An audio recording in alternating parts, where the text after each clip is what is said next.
Hopefully. Meanwhile, speaking of Biden and this other fight that's going on is, and I don't think we've talked since that report about Bernie wanting to be labor secretary. I have so many comments about this.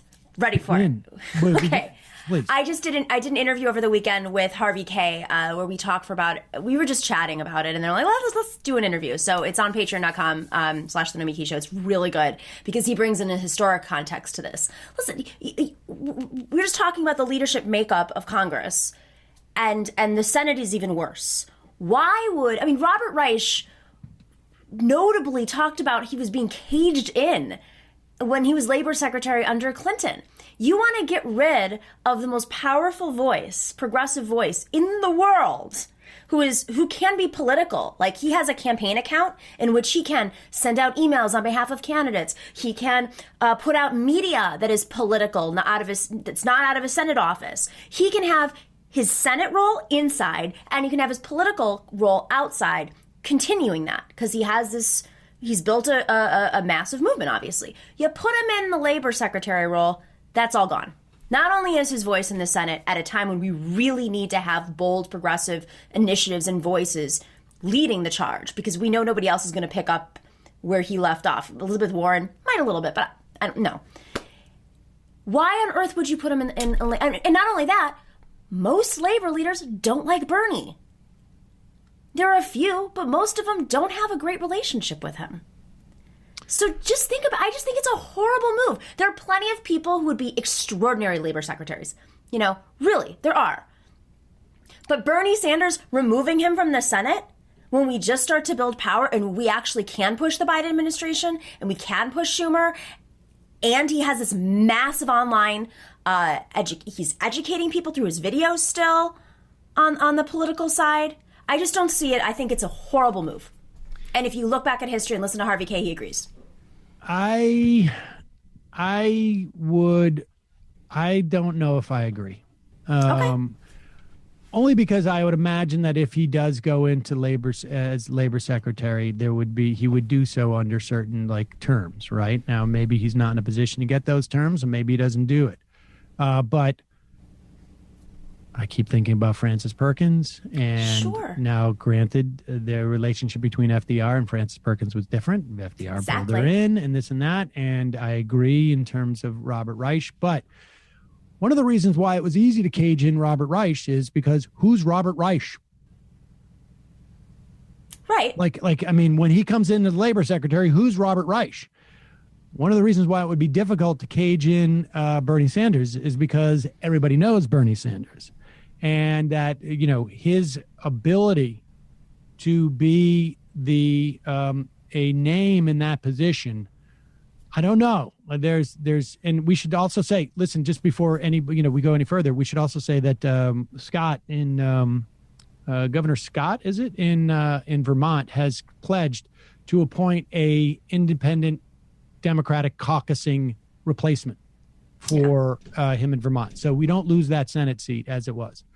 I guess the real question is to what extent can, what can Sanders do there? I mean, I think I don't know. This is complete conjecture on my part, that building the labor movement, he thinks, is something very focused and something that he could do and help in that regard there.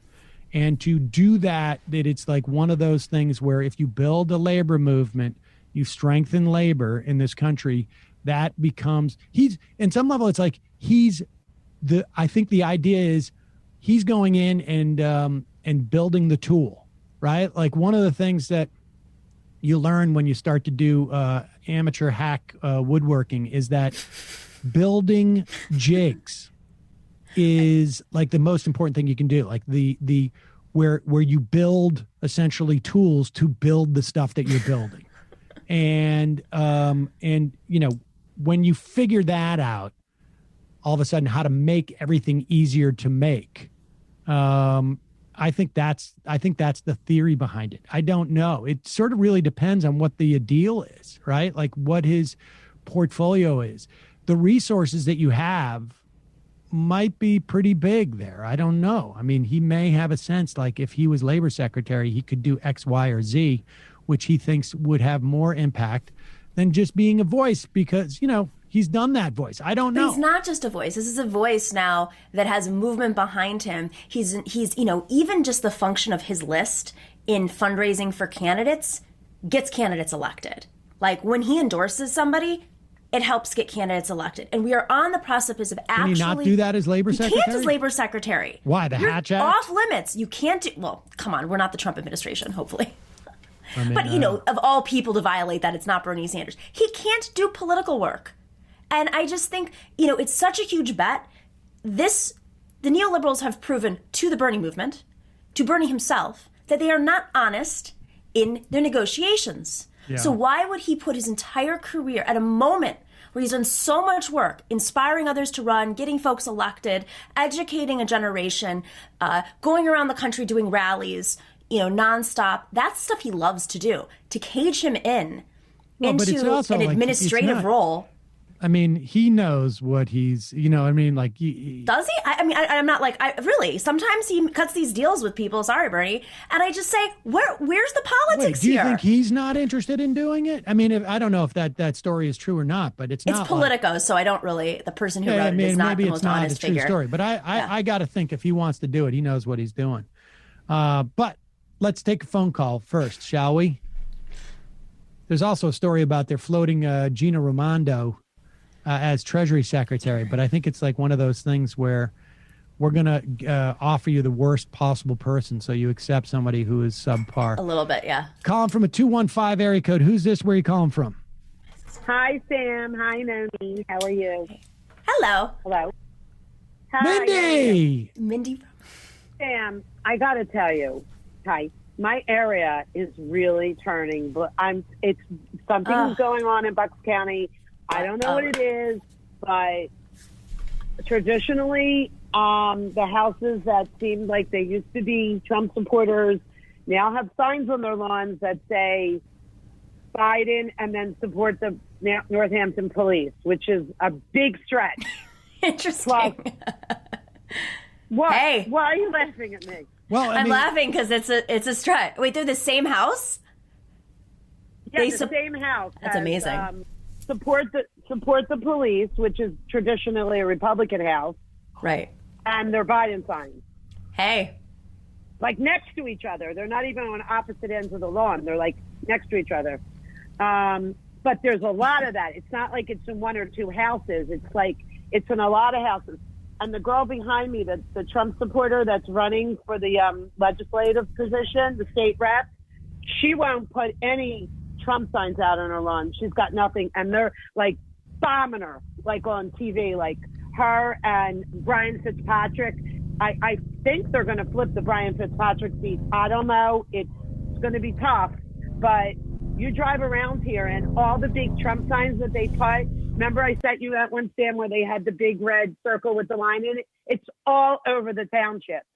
Like they took all the signs and they spray painted it. And the one that I sent you was really faint because they were trying to rub it off because they didn't have more signs to put out. I got to say, though, Mindy, I know, and now you may be right, but I just remember back during the Republican primaries in 2008, my neighbor was a Ron Paulite, and they would go out and do these paint the town Ron nights. And I went into his wood shop and he had like 400 handmade Ron Paul signs that they would go out at 2 a.m., but it was like 6 people and they would and so I don't know. Signs. No, but I'm telling you, forget the Trump signs. I'm saying like on the lawn of all the houses, there's a lot of Biden signs that never were there before. I mean, houses that you just wouldn't think were Biden people. My family said the same thing about Arizona, that their entire block or entire street is full of Biden signs in a district that was Gabby Gifford's district. So it was Martha McSally's district. It was the more conservative side of Tucson. And the entire street is full of Biden signs and all like Mark Kelly, whatever. And then there's one that has like a QAnon sign. And one night during the week, like Saturday night or something, whatever, they all come out with their pickup trucks and their Trump things and they knock down all the signs. And so they have like a community thing where they're all going to get the signs to replace. Wow. So there's an energy that's like very strange. I hear what you're saying, Mindy. Like it's not like the Biden campaign is that exciting. Clearly this is something, it's an indication that people are excited. I'm not in the no sign camp. I think signs indicate something. All right. Well, look, I hope I'm right, because I've been living here for 32 years and I have never seen this kind of and like neutral. I mean, I just never saw it like this. Like, it just like they're scared. Some of my friends are scared to put Biden signs out on the lawn, but some of them are doing it. And there's houses that I just never thought would ever be Biden signs. Well, so we'll talk after the election, but I think my area is going to go blue. And I know that it's one of those areas that they're really focusing on. And then the next thing is they're trying to get Lieberman to drop out of the race in Georgia because Warnock's up at 48%. So wow, I didn't realize he was that. Warnock was good doing 48%. Appreciate the call, Mindy. Yeah. We'll check on that. All right, thanks. Wait, one more thing. What a great strategy, though. Like, listen, I don't agree with it clearly, but the philosophy of it. But it is a great strategy to have a police sign out there to indicate like that it's safe for some folks to come to Biden land. I mean, I wouldn't be surprised if that was an actual strategy from the campaign to put those signs together. That is actually super smart. The idea of like, yes, I agree. I understand what you're saying. People understand that, right? I mean, that's like that's like the media training that you get, like where it's like, get into the circle of trust. I'm just like you, and look at what I'm doing. Exactly.